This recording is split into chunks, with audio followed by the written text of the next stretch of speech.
Hello दोस्तों, मैं नीतीश कुमार आप लोग को बहुत बहुत स्वागत करता हूं मान्यता एकेडमी पर।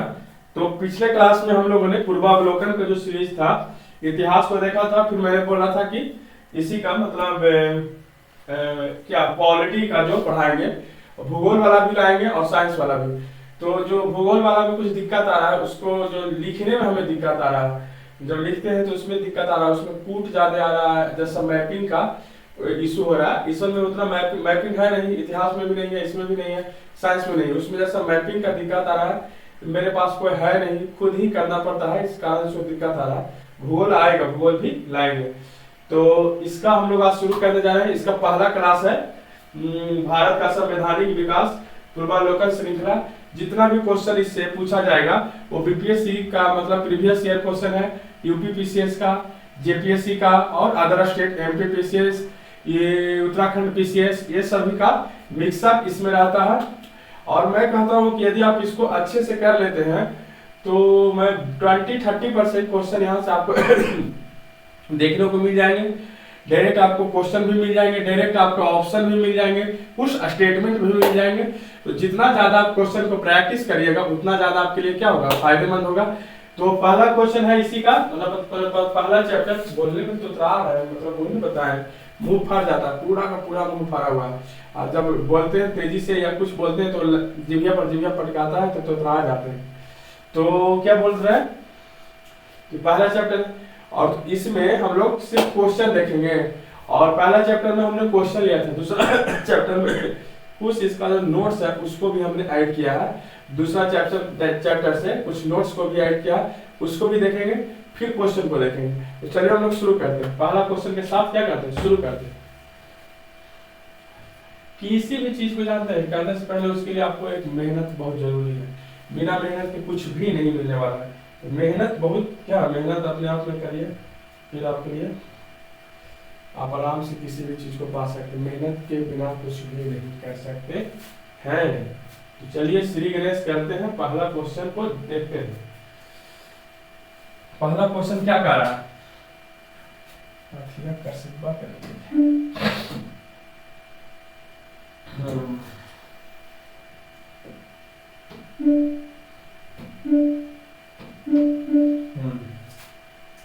निम्नलिखित में से किस अधिनियम में कलकत्ता में सर्वोच्च न्यायालय की स्थापना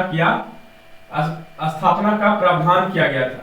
मतलब पूछा जा रहा है कि निम्न में से किस एक्ट या अधिनियम के थ्रू कलकत्ता सर्वोच्च न्यायालय की स्थापना का प्रावधान किया गया था। कलकत्ता में जो सर्वोच्च न्यायालय बनाया गया था उसका प्रावधान किस न्यायालय की स्थापना का प्रावधान किस न्यायालय से किया गया था।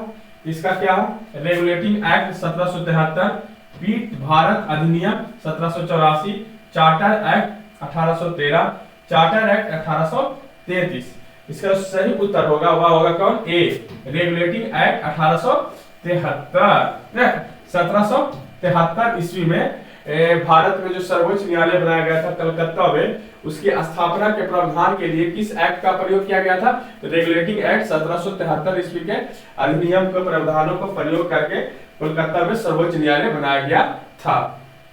चलिए क्वेश्चन नंबर 2 देखते हैं क्या करा। क्वेश्चन नंबर 2 क्या करा, देखिए तो कि सर्वोच्च न्यायालय की स्थापना के संबंध में निम्नलिखित में से कौन सा कथन सही है। यदि सर्वोच्च न्यायालय बनाया जा रहा था तो उसके बारे में यहाँ पर बात रखा गया है, उस बातों में से कौन सा बात सही है उसको हमको देखना होगा, कौन सा कथन सही है। कलकत्ता में सर्वोच्च न्यायालय की स्थापना 1773 रेगुलेटिंग एक्ट के द्वारा किया गया था, ये अभी देखे थे कि 1773 के रेगुलेटिंग एक्ट के तहत किया गया था। ठीक है, लेमस्टर इस न्यायालय के प्रथम मुख्य न्यायाधीश थे। नीचे दिए गए कूटों को सही उत्तर का चयन कीजिए। तो लेमस्टर इस न्यायालय का प्रथम मुख्य न्यायाधीश नहीं थे।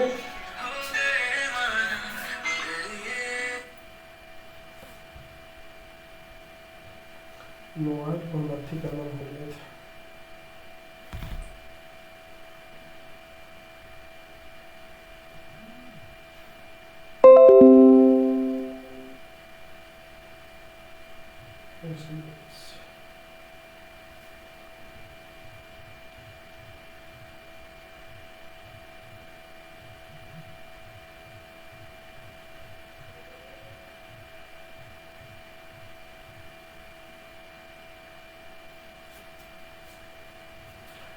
तो लेमास्टर इस न्यायालय के प्रथम मुख्य न्यायाधीश नहीं थे।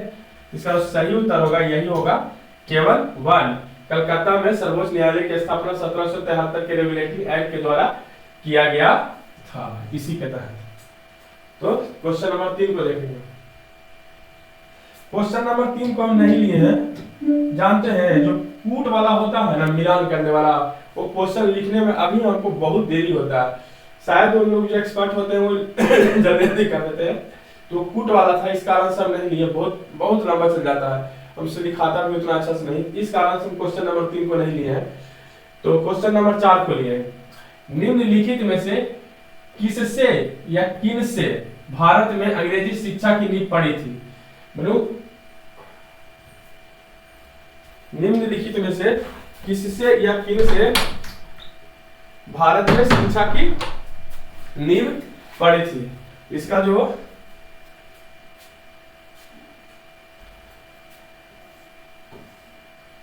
1873 का एक्ट,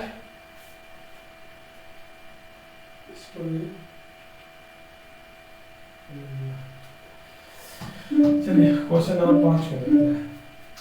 किस अधिनियम के द्वारा ब्रिटिश संसद ने चाय और चीन के साथ व्यापार को छोड़कर ईस्ट इंडिया कंपनी के भारत के साथ व्यापारिक एकाधिकार को समाप्त कर दिया था?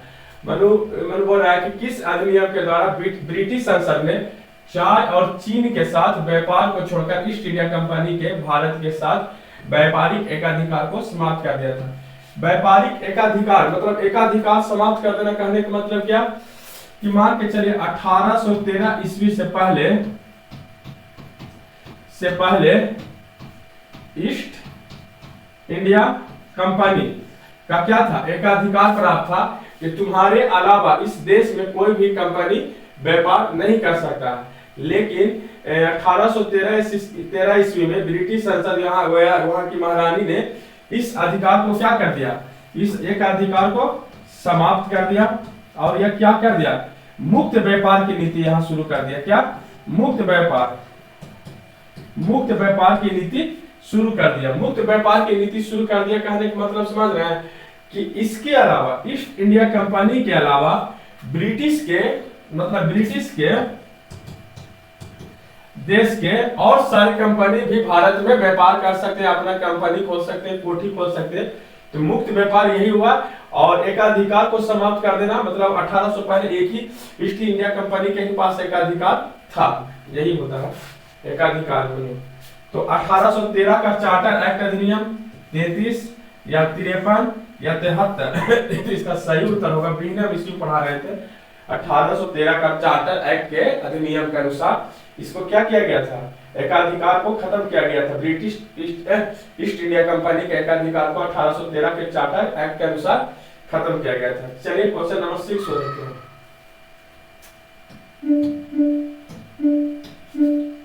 क्वेश्चन नंबर 6 क्या करा, चार्टर एक्ट 1813 के संबंध में निम्नलिखित कथनों पर विचार कीजिए, और इस निम्नलिखित कथनों पर विचार कर रहे हैं। इसने भारत में ईस्ट इंडिया कंपनी के व्यापार को, एकाधिकार को चाय और व्यापार के साथ क्या कर दिया, समाप्त कर दिया था।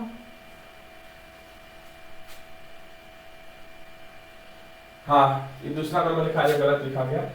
चाय तथा चीन के साथ व्यापार छोड़ने को समाप्त कर दिया। दूसरा, इसने कंपनी द्वारा अधिकार में लिए गए भारतीय क्षेत्र ब्रिटिश राज में की संप्रभुता में सुदृढ़ कर दिया गया। तीसरा, भारत का राजस्व अब ब्रिटिश संसद के नियंत्रण में आ गया था। पहले जो था 1813 से पहले जो था, जो क्या था, 1813 से पहले क्या था,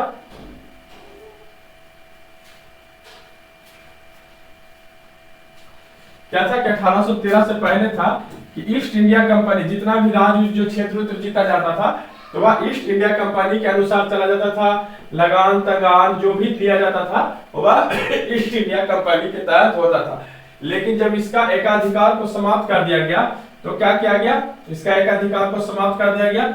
और दूसरा, इसने कंपनी द्वारा अधिकार में किए गए, मतलब कंपनी ने जितना अधिकार में किया था उस सारे क्षेत्रों को ब्रिटिश राज में मिला दिया गया, और किसके, राजा और वहां की रानी जो एलिजाबेथ, उसकी संप्रभुता और संसद के अनुसार वहां पर संसद के अनुसार नहीं, राजा में संप्रभुता को सुदृढ़ कर दिया। इसका सही उत्तर होगा 1 और 2।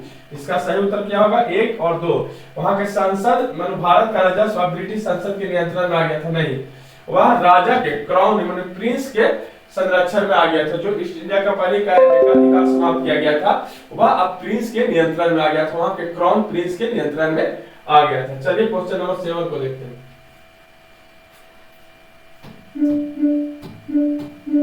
कहा कि किस अधिनियम ने भारतवासियों को अपने देश के प्रशासन में कुछ हिस्सा लेना संभव बनाया था? किस अधिनियम ने भारतवासियों को अपने देश के प्रशासन में कुछ हिस्सा लेना संभव बनाया था? तो किस अधिनियम में बताइए तो। जैसे हम कैमरा को देखते हैं, कैमरा चल रहा है कि नहीं चल रहा है।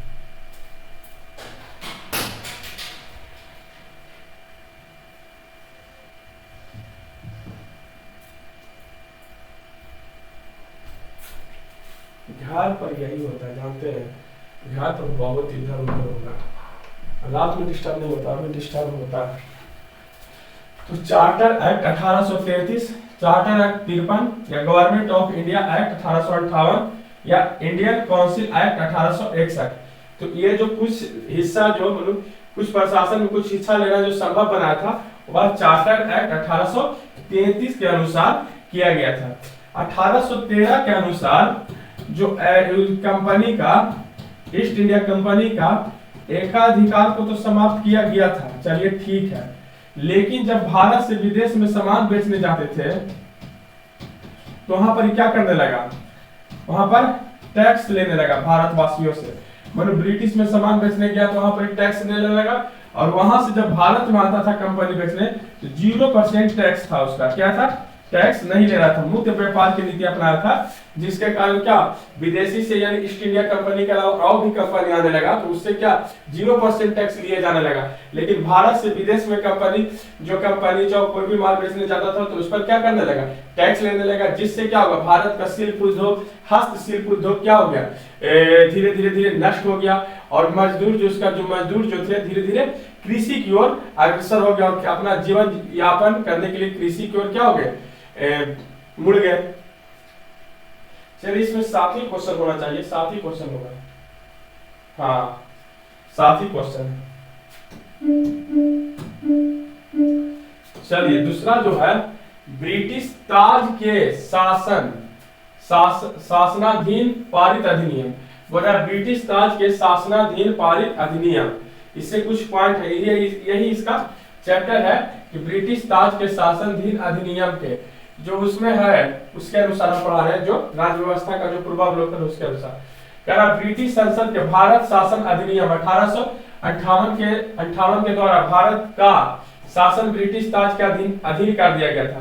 इतना 1858 के तहत भारत का जो शासन था ब्रिटिश ताज के अधीन कर दिया गया था, और गवर्नर जनरल को अब भारत का वायसराय कहने जाने लगा। मतलब गवर्नर जनरल को अब क्या कहने लगा, कहा जाने लगा भारत का। पहले जो भारत में होता था गवर्नर होता था, क्या होता, गवर्नर, फिर बोला गया गवर्नर जनरल ऑफ भारत यानी इंडिया। तो गवर्नर जनरल को अब क्या कहने जाने लगा 1858 के बाद, वायसराय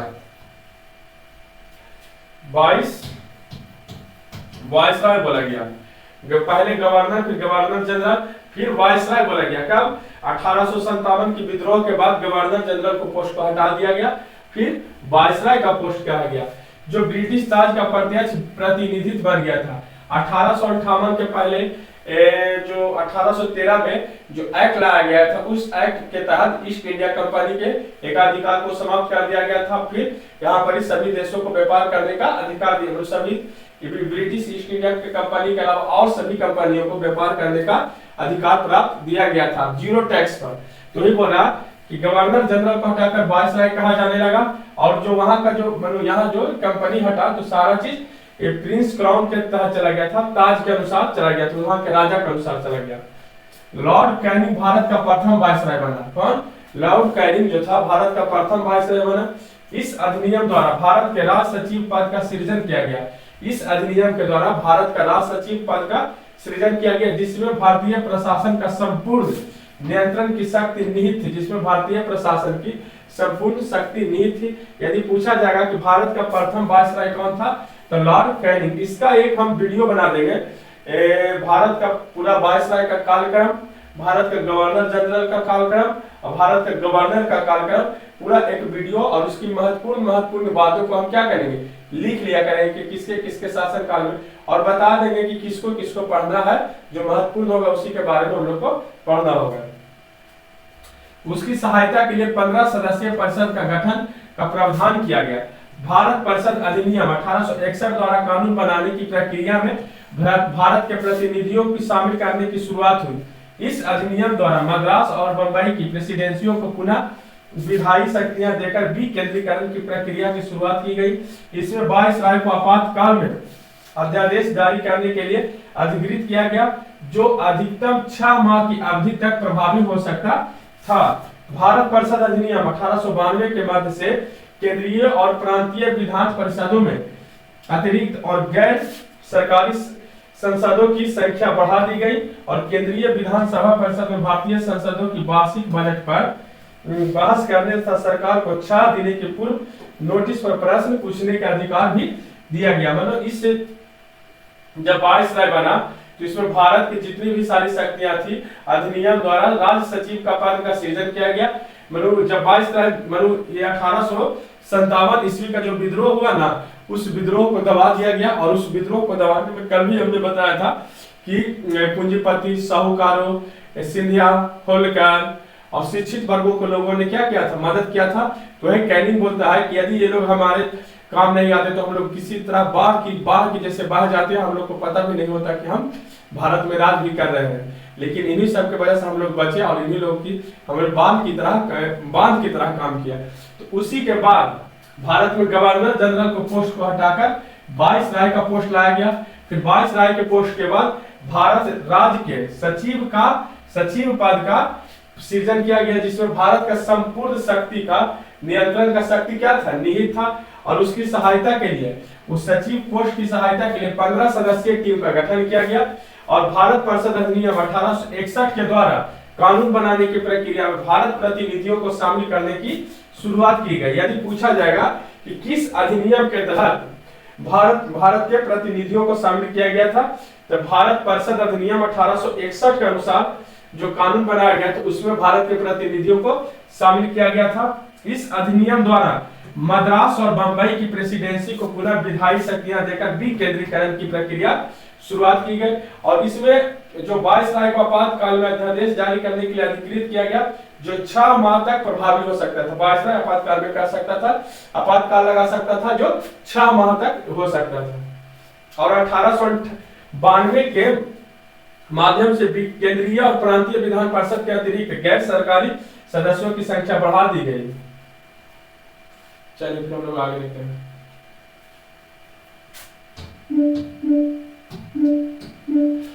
कि 6 दिन के पूर्व नोटिस पर प्रश्न पूछ जाने का अधिकार दिया गया, परंतु पूरक प्रश्न पूछने तथा मतदान का अधिकार नहीं था।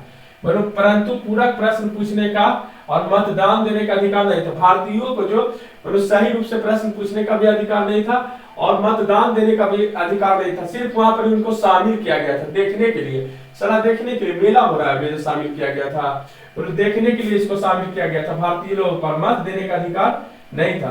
सीमित अर्थों में निर्वाचन पद्धति का आरंभ किया जाना इस अधिनियम की महत्वपूर्ण विशेषता थी। भारत परिषद अधिनियम 1909 में मार्ले मिंटो सुधार के नाम से भी जानते हैं। मिंटो सुधार जो 1909 ईस्वी में आया था, मार्ले मिंटो सुधार के नाम से जानते हैं।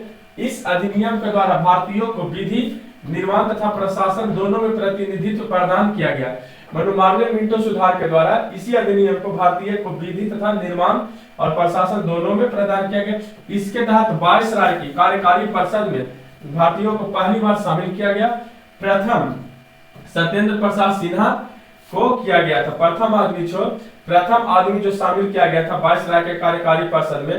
यदि पूछा जाएगा कि भारत के प्रथम वह व्यक्ति जो वायसराय के कार्यकारी परिषद में शामिल किया गया था, वह आदमी का क्या नाम था, तो सत्येंद्र प्रसाद सिन्हा को वायसराय के कार्यकारी परिषद में शामिल किया गया था। इस अधिनियम के केंद्रीय तथा प्रांतीय विधायी शक्ति को बढ़ा दिया गया और परिषद के सदस्यों को बजट और लोकहित के विषयों को विवेचना करने तथा प्रस्तावना लाने का था और प्रश्न पूछने के साथ साथ पूरक प्रश्न का भी अधिकार दिया गया।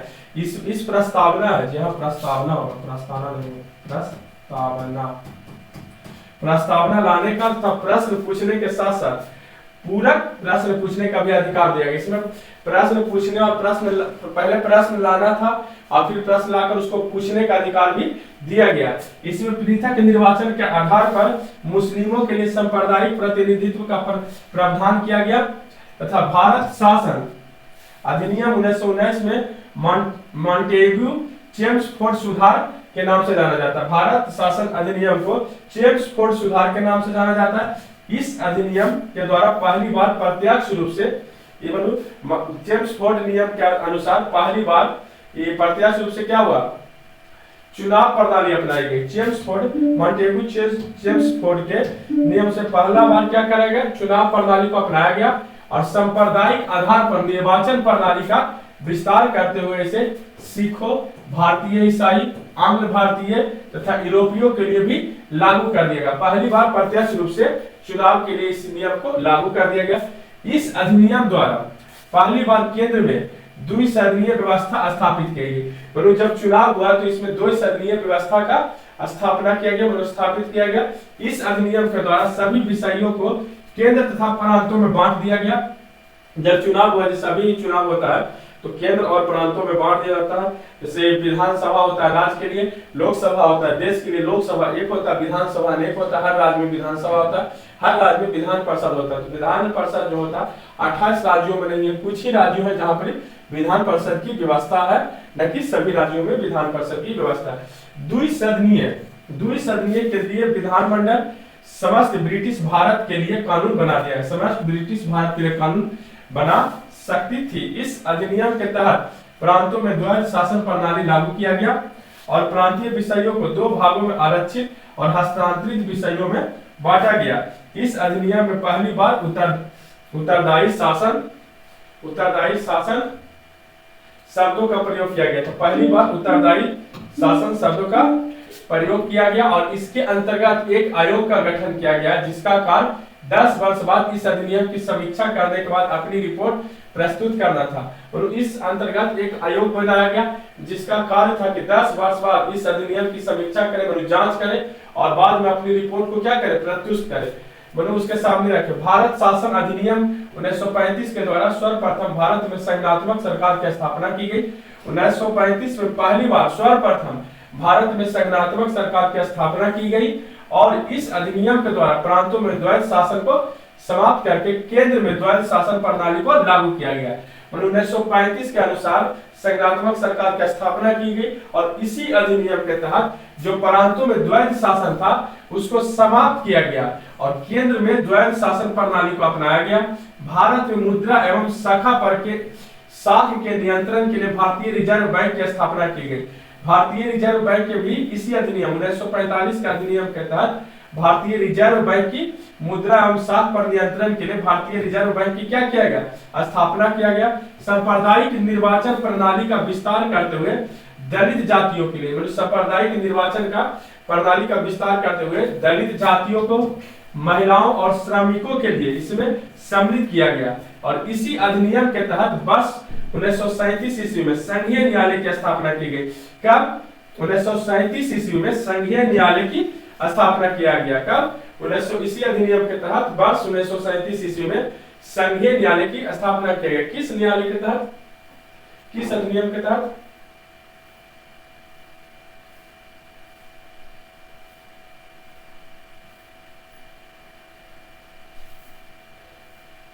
मॉन्टेग्यू चेम्सफोर्ड जो अधिनियम था उसी के तहत किया गया था। और इस अधिनियम के द्वारा बर्मा को ब्रिटिश भारत से अलग कर दिया गया। इसी अधिनियम के तहत, चेम्सफोर्ड अधिनियम के तहत बर्मा को ब्रिटिश से भारत से अलग कर दिया। दो नए प्रांतों सिंध और उड़ीसा का निर्माण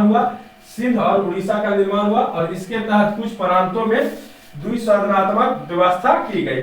भारतीय स्वतंत्र अधिनियम 1947 ने 15 अगस्त 1947 को भारत को स्वतंत्र प्रभु राष्ट्र घोषित किया गया।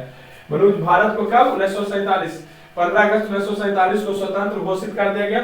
इसके वायसराय के पद को क्या कर दिया गया, समाप्त कर दिया गया, वायसराय के पद को समाप्त कर दिया गया और डोमिनियन राज्यों में गवर्नर जनरल का पद को सृजित किया गया। इसके अंतर्गत ब्रिटिश शाही उपाधि में भारत का सम्राट शब्द, शाही उपाधि से भारत का सम्राट शब्द क्या किया गया, खत्म कर दिया गया। अब इसका आता है क्वेश्चन। अब इसका क्या आएगा, क्वेश्चन आएगा। पहला क्वेश्चन क्या कह रहा है, देखिए पहला क्वेश्चन कह रहा कि निम्नलिखित में किस अधिनियम के अंतर्गत भारतीय विधान परिषद को बजट पर बहस करने के प्राप्त हुआ था। मानो निम्नलिखित में से किस अधिनियम के अंतर्गत भारतीय विधान परिषद को बजट पर बहस करने की शक्ति प्राप्त हुई थी। तो ये भारतीय परिषद अधिनियम 1892 के तहत, अभी तो उसमें पढ़े, भारतीय परिषद अधिनियम 1892 के तहत विधान परिषद में द्विसदनीय जो संस्था का निर्माण किया गया था, उसी में भारत पर 1892 ईस्वी में बजट पर बहस करने का अधिकार प्राप्त किया गया था। चलिए क्वेश्चन नंबर 2 को देखते हैं।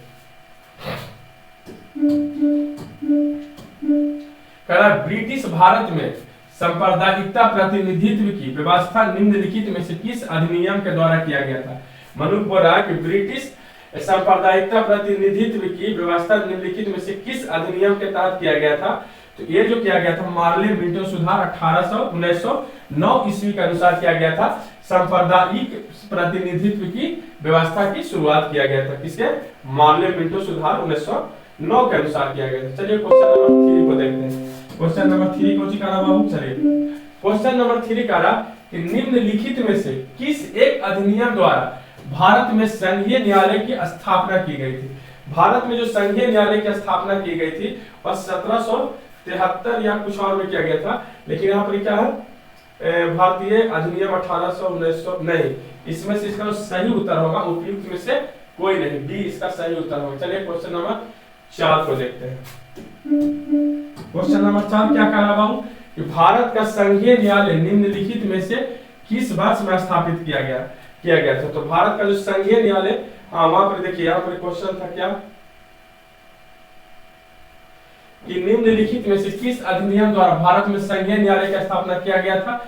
तो भारत में जो संघीय न्यायालय की स्थापना किया गया था, कब किया गया था, 1937 ईस्वी में किया गया था। कब किया गया था, 1937 ईस्वी में। और यहाँ पर 1861, 1909, 1919 है, 1937 नहीं है। भारत में संघीय न्यायालय की स्थापना कब किया गया था, 1937 ईस्वी में भारत में संघीय न्यायालय की स्थापना किया गया था। चलिए क्वेश्चन नंबर अगला देखते हैं। केंद्र में द्वैध शासन किस अधिनियम के अंतर्गत स्थापित किया गया। अभी ये तो पढ़े थे, केंद्र में द्वैध शासन कब, तो भारत सरकार अधिनियम 1935 के तहत, भारत सरकार अधिनियम 1935 के तहत प्रांत राज्य, मतलब यहाँ पर क्या किया गया था, प्रांत राज्य में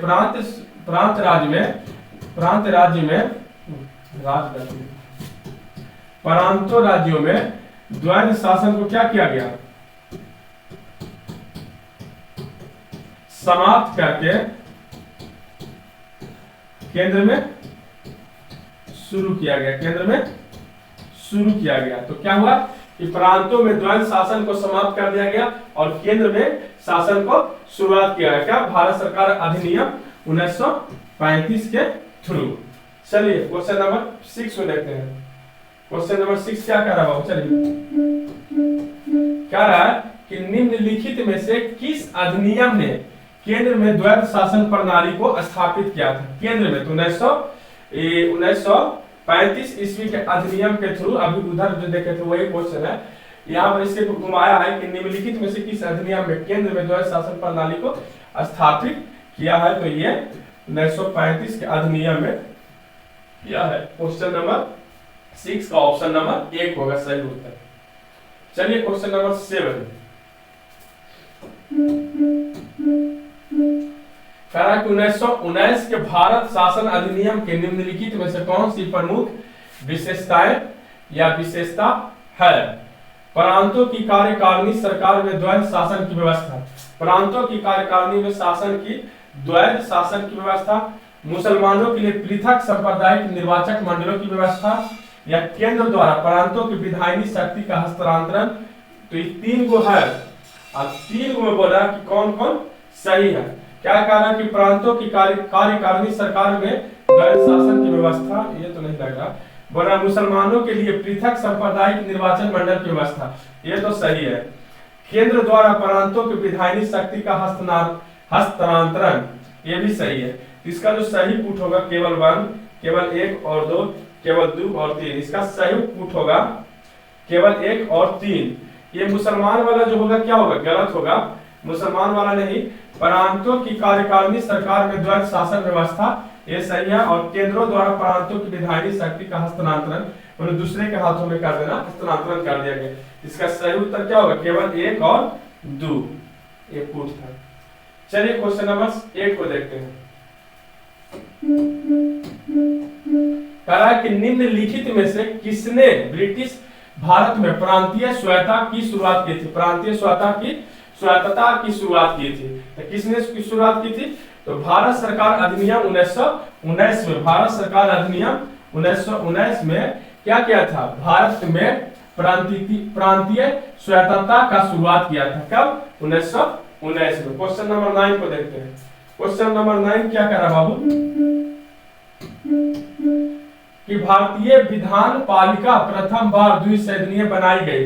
भारतीय विधान पालिका प्रथम बार कब बनाई गई थी, द्विसदनीय। कब बनाया गया था, 1919 के सरकार अधिनियम द्वारा बनाया गया था। इसका सही उत्तर सी होगा। 1919 के भारत सरकार द्वारा अधिनियम द्वारा प्रथम बार बनाया गया था द्विसदनीय। उन्होंने कहने का मतलब अभी के अनुसार विधानसभा, अभी के अनुसार बता रहे हैं, द्विसदनीय बनाया गया था। और एक विधान परिषद कब बनाया गया था, 1919 के अधिनियम, भारत सरकार के अधिनियम द्वारा। चलिए क्वेश्चन नंबर 10, ऐसा भी देखने को मिल जाता है। कह रहा कि केंद्र में कौन सा एक्ट द्विसदनीय विधायिका लाया था। केंद्र में कौन सा एक्ट द्विसदनीय विधायिका लाया था, तो वह कौन सा एक्ट था, 1919 एक्ट था जो केंद्र में द्विसदनीय विधायिका लाया था। चलिए क्वेश्चन नंबर 11 को देखते हैं। कि निम्नलिखित कथनों पर विचार कीजिए। निम्नलिखित कथनों पर विचार करें। निम्नलिखित कथनों पर क्या करें, विचार करें। पहला है 1919 के मॉन्टेगू चेम्सफोर्ड सुधारों में 21 वर्ष से अधिक आयु की सभी महिलाओं के लिए मताधिकार की संस्तुति की गई। गलत है। स्तुति की गई, गलत है। 1935 के गवर्नमेंट ऑफ इंडिया एक्ट में विधानमंडल में महिलाओं के लिए आरक्षित स्थानों का प्रावधान किया गया। मतलब क्या किया गया, प्रावधान किया गया। ये सही हो सकता है, ये सही है। 1935 एक्ट में ही ना महिलाओं का अधिकार के लिए, छोटे जातियों के लिए, दलित के लिए किया गया था। तो 1935 वाला सही है। इसका कुछ देखिए, खाली ये ऊपर वाला गलत है। 1919 के मॉन्टेगू चेम्सफोर्ड सुधारों में 21 वर्ष से अधिक महिलाओं के लिए वोट देने का अधिकार दिया गया था। ये तो साफा गलत है, ये साफा गलत है। इसका सही उत्तर होगा वह बी होगा, केवल बी। 1935 के गवर्नमेंट ऑफ इंडिया के एक्ट में विधान मंडलों में महिलाओं के लिए आरक्षित स्थानों का प्रावधान किया गया। सही उत्तर बी होगा। Question number 12। क्वेश्चन नंबर 12 क्या कह रहा है कि भारतीय सिविल सेवा के संदर्भ में निम्नलिखित कथनों में से कौन सा कथन सही है। भारत सरकार अधिनियम 1919 में भारतीय सिविल सेवा के लिए एक अलग परीक्षा का प्रावधान किया गया जो भारत में होनी थी।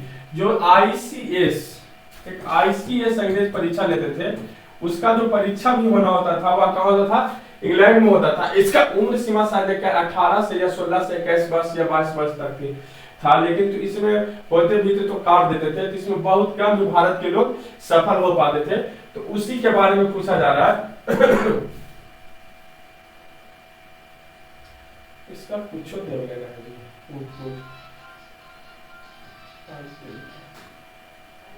बनाने वाला भी। भारत सरकार अधिनियम 1919 में भारतीय सिविल सेवा के लिए एक अलग परीक्षा का प्रावधान किया जो भारत में होनी थी। ठीक है। भारतीय सिविल सेवा में 1941 में भारतीयों को प्रतिशत यूरोपीय वासियों से अधिक था। नीचे दिए गए कूटों का प्रयोग करके ये वाला सही है, ये गलत है। 1941 ईस्वी में भारतीयों को मतलब प्रतिशत यूरोपवासियों से अधिक था, नहीं, गलत है। इसका केवल यहाँ पर यदि कूट होता तो केवल एक होता, केवल एक होता। इसका सही उत्तर एक। कौन होता, केवल एक होता।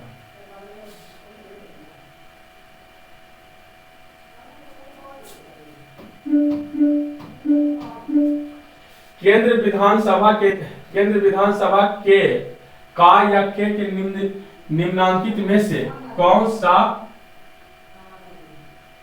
सा या से निर्वाचन भारत शासन अधिनियम 1919 के तहत हुआ था। बोल रहा है केंद्रीय विधानसभा का या के निम्नलिखित में से कौन सा या से निर्वाचन भारत शासन के अधिनियम 1919 के तहत हुआ या हुए। तो कौन सा हुए, 1926, 1937 या 1945। सही पुट का चयन कीजिए। बोला सही पुट का चयन कीजिए। इसका जो सही चयन होगा वह ए और सी 1926 और 1945 के तहत केंद्रीय 1926 के तहत केंद्रीय विधानसभा को निर्वाचन भारत शासन अधिनियम 1919 के तहत किया गया था। तो 1926 और 1945 के तहत। चलिए क्वेश्चन नंबर 14 को देखते हैं। क्या कहा, भारत शासन अधिनियम 1919 के अंतर्गत भारतीय विधायिका का अंतिम निर्वाचन किस वर्ष में आयोजित किया गया था। मतलब बोल रहा है कि भारत शासन अधिनियम 1919 के अंतर्गत भारतीय विधायिका का अंतिम निर्वाचन किस वर्ष में आयोजित किया गया था। मतलब भारत शासन अधिनियम 1919 जो हुआ था ना, उसके अंतर्गत भारतीय विधायिका का अंतिम निर्वाचन किस वर्ष आयोजित किया गया था। जिसका सही उत्तर 1945 जो था, उसी में अंतिम निर्वाचन क्या किया गया था, शामिल किया गया था। उसके अंतिम वर्ष 1945 में ही अंतिम निर्वाचन क्या किया गया था, शामिल किया गया था। चलिए क्वेश्चन नंबर 15 को देखते हैं। कहा कि राष्ट्रपति की अध्यादेश निर्गत करने की शक्ति प्रेरित है किसमें। राष्ट्रपति के अध्यादेश को निर्गत करने की शक्ति प्रेरित है किसमें। भारत सरकार अधिनियम 1919, भारत सरकार अधिनियम 1935, भारत सरकार अधिनियम 1909 या भारत सरकार अधिनियम 1947। तो इसका जो सही उत्तर होगा भारत सरकार अधिनियम 1935 के तहत राष्ट्रपति के अध्यादेशों को हम लोग क्या करते हैं, शक्ति से निर्गत करने की शक्ति प्रेरित है 1935 के अधिनियम से। चलिए क्वेश्चन नंबर 16 को देखते हैं। कह रहा कि निम्नलिखित में से किस अधिनियम द्वारा संवैधानिक निरंकुशता का सिद्धांत प्रवृत्त किया गया है। मतलब संवैधानिक निरंकुशता का सिद्धांत प्रवृत्त किया गया है। पहला है 1909 का भारतीय काउंसिलिंग अधिनियम, 1909 का भारतीय काउंसिलिंग अधिनियम, 1919 का भारत सरकार अधिनियम या 1935 का भारत सरकार अधिनियम या 1947 का भारतीय स्वतंत्रता अधिनियम। इसका सही जो होगा 1935 का भारत सरकार अधिनियम से क्या किया गया, अधिनियम से संवैधानिक निरंकुशता सिद्धांत को प्रवृत्त किया गया, मतलब लागू किया गया 1935 के भारत सरकार अधिनियम के द्वारा। चलिए क्वेश्चन नंबर 17 को देखते हैं, 17 को देखते हैं।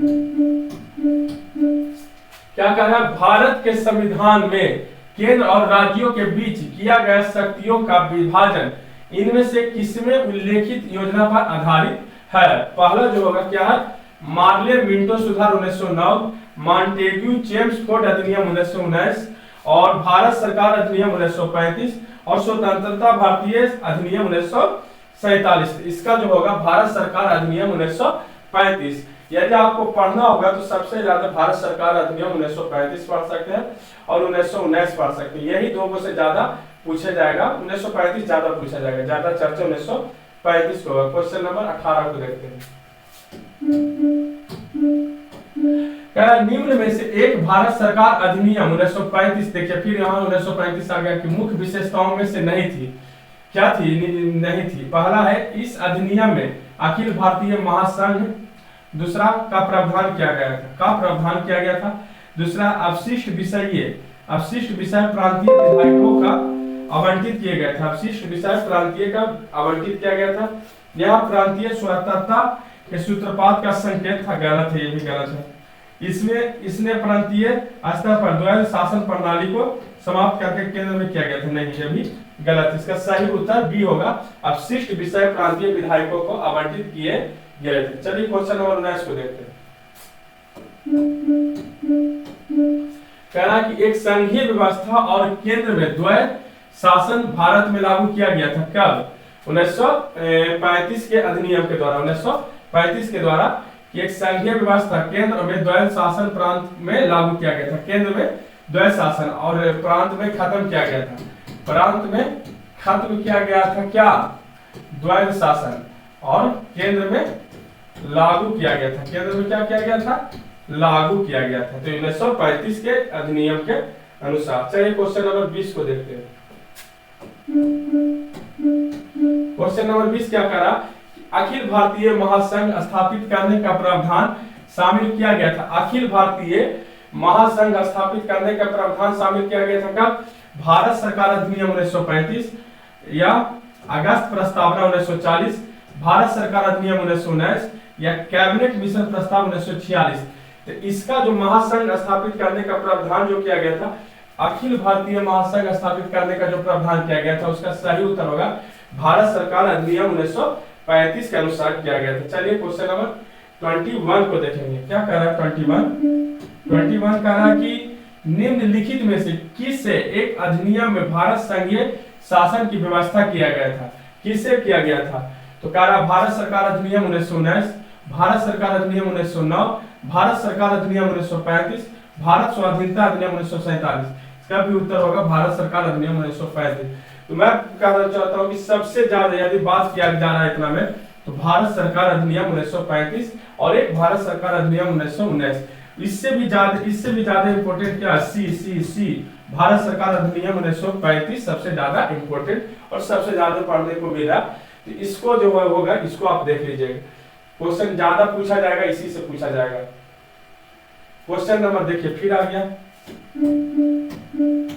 बोल रहा है कि 1935 के अधिनियम द्वारा स्थापित संघ में अवशेष शक्तियां किसको दी गई थी? मतलब बोल रहा है कि 1935 के अधिनियम द्वारा स्थापित संघ में अवशेष शक्तियां किसको दी गई थी? तो संघीय विधान पालिका को या गवर्नर जनरल को या प्रांतीय विधान मंडल को या प्रांतीय गवर्नरों को। तो किसको दिया गया था? गवर्नर जनरलों को दिया गया था। यहाँ पर 22 ही देना चाहिए, बाकी गवर्नर जनरल दिया है। 1935 के अनुसार गवर्नर जनरल नहीं था। क्वेश्चन नंबर 23 को देखते हैं। निम्नलिखित में से कौन सा एक भारत शासन अधिनियम 1935 में स्वीकार किया गया था? स्वीकार हुआ और महत्वपूर्ण अस्थायी अवयव नहीं है। मतलब स्वीकार तो हुआ लेकिन महत्वपूर्ण अस्थायी अवयव हुआ नहीं रहा। देश के लिए लिखित संविधान, विधानमंडल के लिए निर्वाचित एवं जवाबदेही प्रतिनिधि, एक संघ की योजना पर विचार या विधानमंडल के लिए सरकारी सदस्यों का संवाचिल किया जाना। तो यही होगा इसका, देश के लिए लिखित संविधान, इसको शामिल नहीं किया गया था 1935 में। स्वीकार अस्थायी अवयव नहीं रहा था। चलिए क्वेश्चन नंबर 24 को देखेंगे। क्या करा? 1935 का गवर्नमेंट ऑफ इंडिया एक्ट क्यों महत्वपूर्ण है? 1935 का गवर्नमेंट ऑफ इंडिया एक्ट क्यों महत्वपूर्ण है? यह भारतीय संविधान का प्रमुख स्रोत है। इसका यही उत्तर सही होगा, यह भारतीय संविधान का प्रमुख स्रोत है। चलिए क्वेश्चन नंबर हम लोग 25 को देखते हैं। क्या कर रहा है? निम्नलिखित अधिनियमों में से किस अधिनियम के फलस्वरूप बर्मा को भारत से अलग किया गया था? अभी ने बताया थे कि बर्मा को जब अलग किया गया था भारत से, तो उस समय सिंध और उड़ीसा प्रांत बना था। क्या बना था? सिंध और उड़ीसा। जब बर्मा को भारत से अलग किया गया था कब? गवर्नमेंट ऑफ इंडिया एक्ट 1935 के थ्रू बर्मा को भारत से अलग किया गया था। तो क्या बना था? सिंध और उड़ीसा का प्रांत का निर्माण किया गया। चलिए क्वेश्चन नंबर 26 को देखेंगे। क्वेश्चन नंबर 25 तक ही था। इसमें हमने 2 चैप्टर को आपको कवर किया। एक तो प्रश्न पहला का 5 या 6 प्रश्न थे और दूसरा का कितना 25 क्वेश्चन और कुछ नोट्स भी थे। तो आप लोग वीडियो को ज्यादा से ज्यादा लाइक करें, शेयर करें। यदि चैनल पर आप लोग नए हैं तो चैनल को सब्सक्राइब कर लें, बेल आइकन को दबा लें। जैसे ही हम चैनल पर वीडियो को अपलोड करेंगे उसी समय कुछ देरी के बाद आपको देखने को मिल जाएगा। तो वीडियो को ज्यादा से ज्यादा हम तो कहते हैं लाइक करिए, शेयर करिए और वीडियो को चैनल पर यदि नए हैं तो सब्सक्राइब करिए। फिर हम लोग एक अच्छे वीडियो के साथ मिलते हैं कल। तब तक के लिए राधे राधे, जय हिंद, वंदे मातरम।